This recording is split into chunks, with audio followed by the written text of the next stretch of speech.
আসসালামু আলাইকুম দর্শক।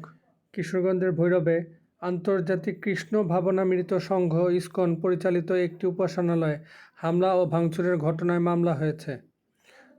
শুক্রবার রাতে পৌর শহরের টিনপট্টি এলাকার নির্মল কর্মকারের ছেলে প্রণয় কর্মকার বাদী হয়ে অজ্ঞাত পরিচয় ব্যক্তিদের বিরুদ্ধে মামলাটি করেন। 29 নভেম্বর শুক্রবার রানীবাজার হলুদপট্টিতে শ্রী শ্রী হরেকৃষ্ণ নামহট্ট সংঘ নামে ইসকন পরিচালিত একটি উপাসনালয়ে হামলা ও ভাঙচুরের ঘটনা ঘটে।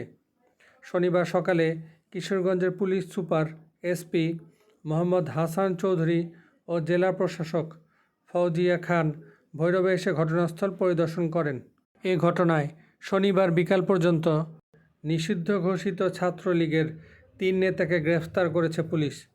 তারা হলেন পৌর শহরের ভৈরবপুর দক্ষিণপাড়া এলাকার হাসিবুল হাসান 28, মোহাম্মদ প্রান্ত পঞ্চবটি এলাকার মোহাম্মদ সঞ্জীব।